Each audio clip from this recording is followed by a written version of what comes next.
វាគឺជាថ្ងៃដំបូងដែលខ្ញុំចូលធ្វើការខ្ញុំត្រូវតែរៀបចំខ្លួនឲ្យប្រធាននិងមិត្តរួមការងារមានការចាប់អារម្មណ៍មកលើខ្ញុំ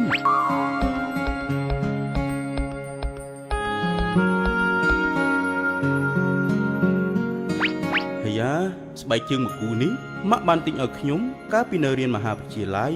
តែរៀងចាប់បន្តិចហើយមិនអាចពាក់ទៅធ្វើការថ្ងៃដំបូងបានទេ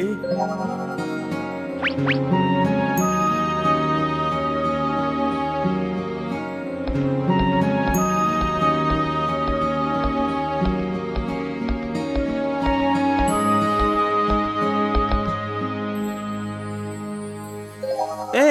អញជានរណាសួស្ដីខ្ញុំគឺជាមិត្តថ្មីរបស់ម្ចាស់ឯងមិត្តថ្មីនឹងហើយគាត់មានខ្ញុំជាមិត្តថ្មីរបស់គាត់ហើយមិនយូរទេគាត់ច្បាស់ជាបោះឯងចោលហើយគ្មានផ្លូវទេខ្ញុំជាវត្ថុអនុស្សាវរីយ៍ដ៏មានតម្លៃសម្រាប់គាត់ឯងយល់ទេវត្ថុអនុស្សាវរីយ៍ដ៏មានគុណតម្លៃ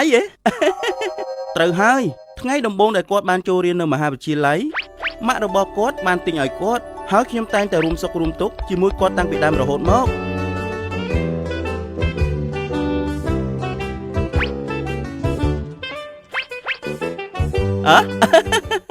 គួរឲ្យសំណើចណាឯងគិតថាគាត់នៅរក្សាឯងទុករហូតឬមើលខ្លួនឯងផងរូបរាងឡើងកញ្ចាស់រហែកគ្រប់កន្លែងមិនយូរទេឯងនឹងត្រូវគាត់បោះចោលហើយ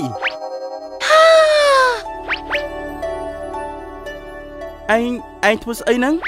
អូសុំទោសណាដៃខ្ញុំរៀងវែងបន្តិចតែឯងនៅខាងក្រោមនោះរហូតក៏បានដែរនៅលើធ្នើនេះគ្មានកន្លែងសម្រាប់ឯងទេឥឡូវឯងគ្មានប្រយោជន៍អីទៀតឡើយឯងមិនក៏រប៉ាត់រប៉ាយម្លេះ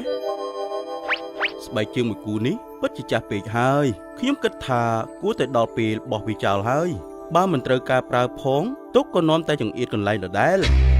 កំពុងគិតអីលោកម្ចាស់លោកកំពុងគិតចង់បោះខ្ញុំចោលមែនទេ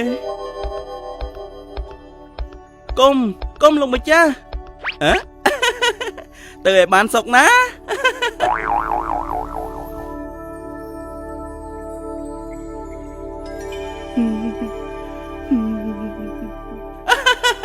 ទៅឲ្យបានសុខណាឯងគ្មានប្រយោជន៍ស្អីទៀតទេគេនិយាយត្រូវហើយខ្ញុំគ្មានបានការអីទេពេលនេះខ្ញុំគួរតែត្រូវបានបោះចោលអញ្ចឹងហើយមាននរណាទៅត្រូវការស្បែកជើងកញ្ចាស់ដូចជាខ្ញុំទៀតនោះអូស្អីគេហ្នឹងស្បែកជើងនេះនៅល្អអន្តើអូពុកច្បាស់ជាត្រេកអរហើយបើគាត់មានស្បែកជើងមួយគូនេះប្រើប្រាស់គេយកខ្ញុំទៅណាអញ្ចេះពុកខ្ញុំមានកាដូជូនពុកអូបានមកពីណាកូនវាជាកាដូអាត់កំបាំងពុកទោះជាវាមិនថ្មីក៏ដោយតែវានៅតែអាចប្រើបានតើសាពាក់វាលមើលពុក